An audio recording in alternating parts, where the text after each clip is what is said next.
20 de septiembre, Beato Juan Carlos Cornay, misionero y mártir en el Tonquín 1809-1837.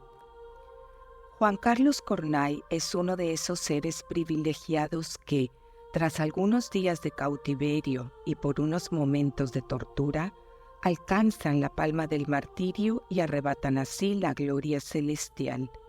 La sencillez y la alegría, rasgos peculiares de su carácter, se manifestaron hasta en el momento de su martirio, pues cantando aceptó los sufrimientos y recibió la muerte.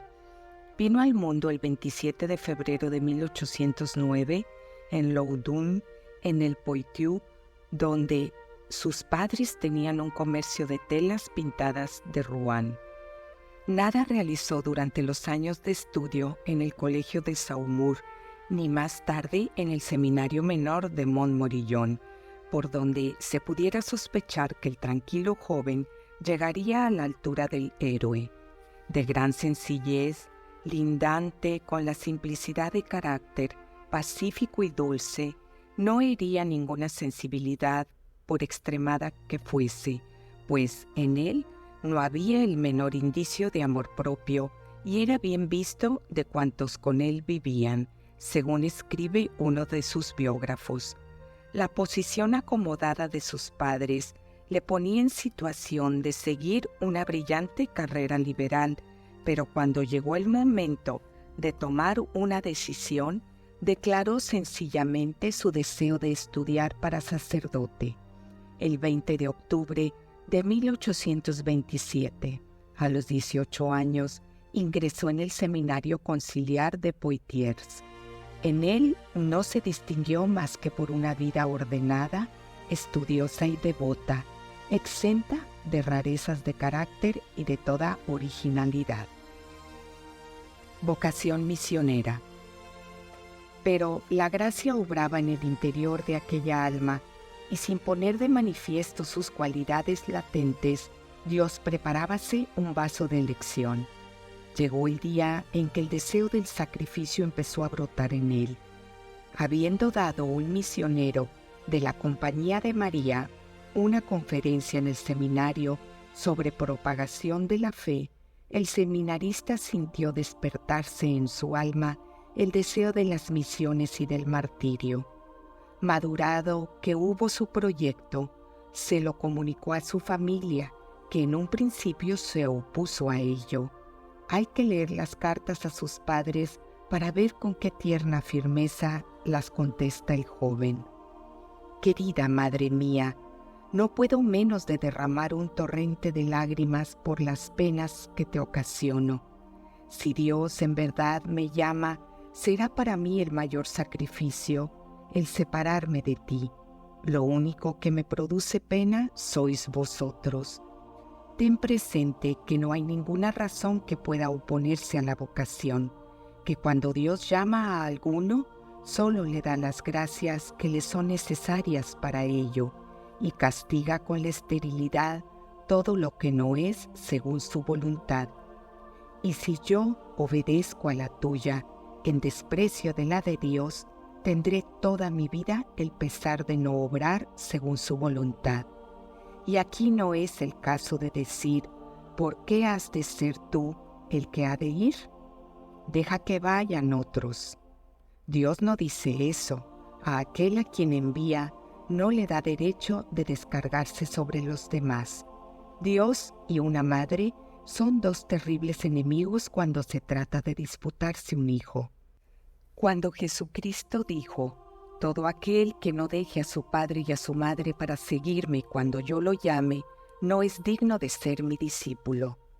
Sabía perfectamente lo que era el corazón de una madre y que su negativa no era el signo de su voluntad. En otoño de 1830 salió para el Seminario de las Misiones Extranjeras de París y en septiembre del año siguiente, diácono aún, fue enviado a la misión de Sichuan, en China. Llegó a Macao en marzo de 1832. Por falta de correos que le guiaran a través de Yunnan, hubo de residir 5 años en Hanoi en el Tonquín Occidental, donde fue ordenado sacerdote el 20 de abril de 1834. Atacado por las fiebres, se consideraba como inútil en la misión, mas por sus sufrimientos y por el sacrificio de su vida, iba a procurar a la iglesia de Tonquín mayor gloria que darle pudiera con largos trabajos. Arresto, relato de su propia cautividad. Aunque no tan violenta en Tonquín como en otras regiones, la persecución constituía una amenaza por causa de ciertos edictos antiguos que no habían sido derogados. Cierto jefe de piratas, expulsado de la parroquia de Bauno, situada al norte de la misión en donde el joven Cornay ejercía su ministerio, conocía el paradero de éste. El mandarín tampoco lo ignoraba, pero complaciente por entonces, prefería disimularlo. La mujer del jefe de los piratas, para vengar la expulsión de su marido, acusó a la ciudad de Bauno de ser el foco de una insurrección fomentada por el cuerpo Cornay. La indigna mujer enterró secretamente armas cerca de su casa de Bauno y, segura de su feliz éxito, denunció al misionero. El gobernador estaba obligado a acoger la denuncia y, para dar muestra de su diligencia, el 20 de junio de 1837 envió un general y 1,500 soldados con orden de sitiar la reducida cristiandad. El misionero no podía escapar a las pesquisas que se hacían. Dejemos que él mismo nos relate con lenguaje sencillo, sosegado y festivo a ratos los preliminares de su martirio, en algunas cartas escritas a sus padres y a uno de sus hermanos en religión, las cuales pudieron llegar a su destino gracias a la benevolencia de un mandarín. En el preciso momento en que vinieron a detenerme, salía para celebrar la Santa Misa. Como no había tiempo que perder, un cristiano me condujo a escape debajo de un espeso matorral, en donde me agazapé como pude. Pusiéronse a golpear y a ojear por todos los matorrales del pueblo, y ante la inminente creciente del peligro que corría, me puse a rezar el rosario, y podéis suponer qué misterios medité. Podéis asimismo imaginaros qué sacrificio ofrecí aquella mañana en vez del de la Santa Misa y qué meditación hice en vez de la del día.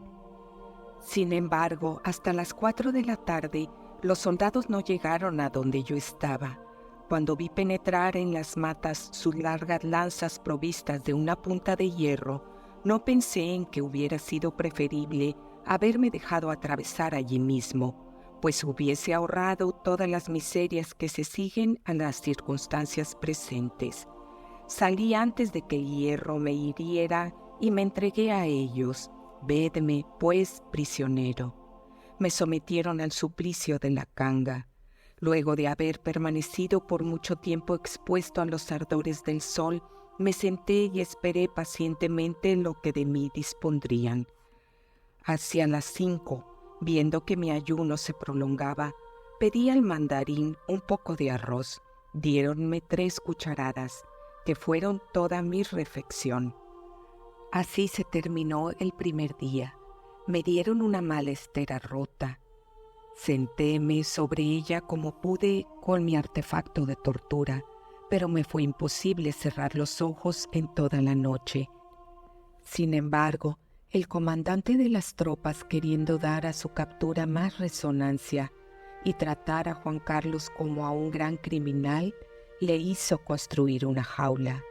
Vedme aquí, pues, encerrado cual si fuera un lobo, refiere festivamente el misionero. En esta jaula estuve al menos al abrigo de los golpes que repartían a troche y moche. Además, una vez la bestia en la jaula, sus guardas, viéndola segura, no se preocuparon más de ella. Los oficiales examinaron las prendas y ornamentos que me habían tomado y no los trataron naturalmente con la delicadeza de un sacristán. Sin embargo, a mis instancias me concedieron 6 tomitos que estaban ante mí, preguntando sobre el uso que de ellos hacía. Les contesté que eran libros de oraciones de los que me servía para rogar por ellos. Esta respuesta les agradó. «Devolvedme también la imagen de mi Dios», les dije, señalando un crucifijo entre los objetos quitados. «Me ayudará a soportar mi cautiverio». Los soldados accedieron a mis ruegos y heme aquí, en mi encerramiento llevado por 8 hombres, a Son Bai, capital de la provincia, situada a unas 6 leguas de Bauno. El trayecto fue muy penoso. La jaula hecha de gruesos bambúes era demasiado ancha para lo estrecho de los caminos, por lo que difícilmente podía pasar por ellos. Continuamente había que ir apartando las malezas, cortar las ramas y a menudo apartarse de los senderos para ir a campo traviesa. El avance era por fuerza lento. La primera noche la jaula y el enjaulado la pasaron al sereno. Al día siguiente, al amanecer, prosigue el mismo Cornay. Continué la marcha, que fue en cierto sentido demasiado aparatosa. Unos 150 soldados me precedían y otros tantos me seguían con mandarines en palanquín. Mi jaula, llevada por 8 hombres y sombreada por una alfombra roja, iba en el centro. Detrás de mí venían 10 cristianos que habían sido detenidos conmigo. Andaban tristes, atados uno a otro por el extremo de su canga. En el camino, multitud de gente acudía a presenciar la novedad del espectáculo. De este modo, llegamos a una de las prefecturas del país. Me pusieron ante un mandarín, el cual empezó ante todo por mandarme que cantara, pues tenía yo fama de ser un buen cantor. Aunque me excusé por estar aún en ayunas, no me valió y hube de cantar. Desplegué, pues, toda la extensión de mi hermosa voz, seca por ayuno de 2 días, y les canté lo que pude acordarme de las viejas canciones de Montmorillon. Todos los soldados me rodearon, y numeroso gentío se hubiera agolpado alrededor de la jaula si el temor a la vara en actividad no los contuviera. A partir de este momento mi papel cambió. Fui un pájaro precioso de hermoso gorjeo. Después me dieron de cenar. Prosiguióse el camino y llegamos a la capital del gobierno de la provincia de Douai. Me pusieron ante el hotel del gobernador general. Este gobernador era un hombre de bastante estatura, de unos 50 años, imberbe y de cara hermosa, realzada por una blancura poco común en el Tonquín. Aproximóse gravemente a mí y después de haber examinado con interés cuánto tenía, se retiró. Más tarde me hizo saber que dentro de pocos días me enviaría a la corte de Cochinchina, a la disposición del rey. Una vez que el gobernador se hubo alejado, fue rodeada mi jaula por una nube de chiquillos y satélites de los mandarines del lugar. Me compuse lo mejor que pude y, rehusando responder a las preguntas que me dirigían de todas partes, solo pronuncié estas palabras: «No tengo miedo».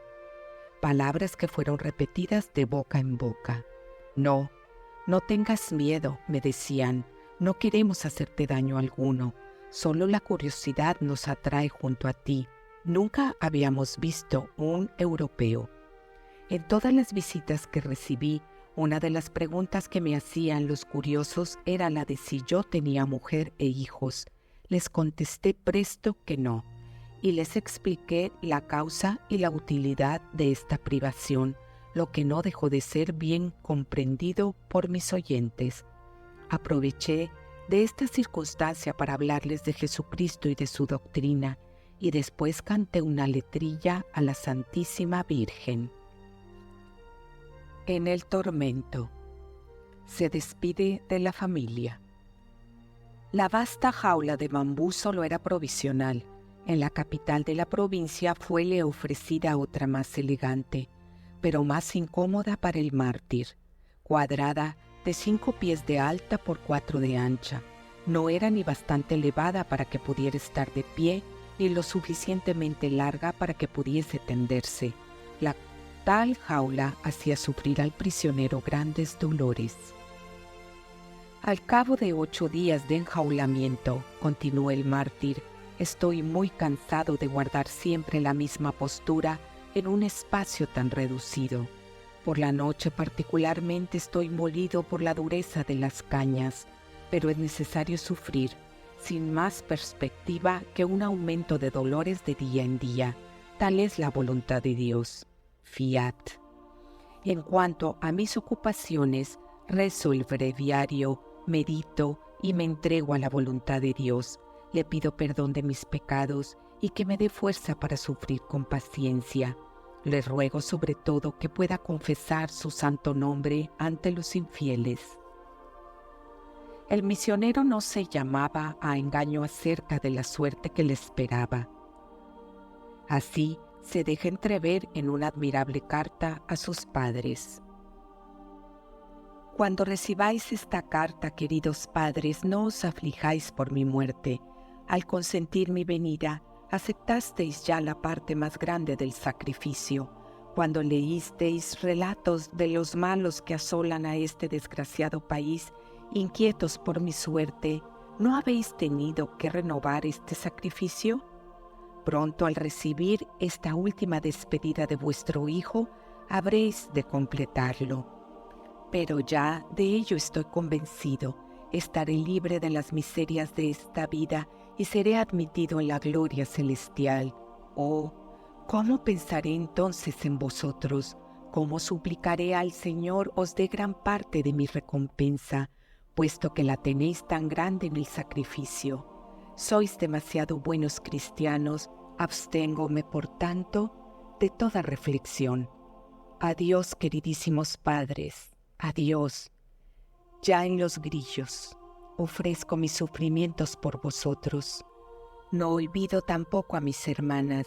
Si en la tierra cada día os he encomendado a María, ¿qué no haré junto a ella si consigo la palma del martirio? Sin embargo, enterado el rey por los mandarines de la captura hecha por los soldados, retardaba la respuesta. 15 días después hizo saber que dejaba la sentencia al arbitrio de los mandarines. Empezaron entonces los interrogatorios y se sucedieron las instancias para obligar al mártir a apostatar. Ante sus fracasos, le golpearon cruelmente. Por muy doloroso que haya sido este interrogatorio, escribe aún, el mayor dolor fue el que sentí en los brazos, atados por el puño y entumecidos además por la canga en la que estaban tendidos. Por fin me llevaron a mi jaula y, al llegar a ella, canté la salve. Decid a mi criado Kim que no ha salido un solo ay de mis labios. No he soltado un solo quejido hasta el fin, cuando ya el brazo me hacía sufrir lo indecible. Esperaba ser sometido a nuevos tormentos al día siguiente, según las amenazas que me hicieron, pero Jesús ha apartado de mí ese cáliz de amargura. En uno de los interrogatorios siguientes quisieron obligarle a pisotear el crucifijo, pero él se negó rotundamente a semejante sacrilegio. El rey Ming Mang, apellidado el Nerón Anamita, sabiendo que no podría vencer la constancia del europeo, ordenó que le cortasen los miembros. El beato se preparó valerosamente al sacrificio y escribió al mismo tiempo a su familia su última y conmovedora carta, que puede considerarse como el testamento del mártir. Enjaulado, a 18 de agosto de 1837. Queridos padres, mi sangre ha sido ya derramada en los tormentos y aún debe derramarse 2 o 3 veces antes de que me corten las 4 extremidades y la cabeza. La pena que experimentaréis al enteraros de estos pormenores me ha hecho ya verter lágrimas, pero también el pensamiento de que, cuando leáis esta carta, estaré con Dios intercediendo por vosotros. Me ha consolado de vuestro dolor y el mío. No señaléis con piedra negra el día de mi muerte. Será el más feliz de mi vida, puesto que pondrá término a mis sufrimientos y será el principio de mi felicidad. Incluso mis tormentos serán atenuados, No me golpearán por segunda vez más que cuando mis primeras heridas estén ya curadas. No me pincharán, ni me desencajarán como a Marchand, y, suponiendo que mutilen mi cuerpo, 4 hombres lo harán a la par, y otro me cortará la cabeza. De este modo, no tendré que sufrir mucho. Consolaos, pues, en breve todo habrá terminado, y yo estaré esperándoos en el cielo. Juan Carlos. El martirio. El 20 de septiembre de 1837, miércoles de Témporas, verificóse la ejecución, con ese aparato solemne y siniestro que caracteriza tales actos en el Extremo Oriente. 300 soldados forman el cortejo, y alrededor de la jaula del mártir se ordenan los verdugos, sables y hacha en mano. Ante la jaula, un esbirro lleva una tabla en la que se lee la sentencia. Un general cierra el cortejo. El padre T, un sacerdote anamita, está en medio de la multitud y a una señal convenida da al mártir la última absolución. A los 20 minutos de camino, el convoy se detiene en un campo. Sacan al condenado de su jaula y le hacen sentar para quitarle las cadenas. Mientras los soldados llevan a cabo esta operación, los verdugos clavan en tierra 4 estacas para con ellas sujetar las extremidades de la víctima. A una señal del mandarín, el mártir se despoja por sí mismo de sus vestidos y se tiende, contra tierra, sobre la estera de su altar que siempre le habían permitido tener en la jaula. Apenas se ha echado cuando los verdugos le atan los pies separados y las manos en los postes, mientras sujetan la cabeza entre otras 2 estacas. Todos estos preparativos no duraron menos de 20 minutos. El misionero estaba condenado a que le cortasen todas las articulaciones y la cabeza debía ser cortada la última, pero el mandarín cambió la orden real y mandó que comenzasen por cortarle la cabeza. A una señal del general se oyó un toque de timbal y el jefe de los verdugos, levantando el sable de un solo tajo, cortó la cabeza del mártir. Cogióla enseguida por una oreja, la arrojó a algunos pasos de distancia y, llevando el sable a sus labios, lamió tranquilamente la sangre.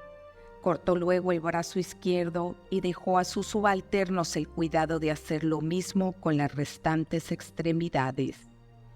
Después partieron el tronco, según mandaba la sentencia.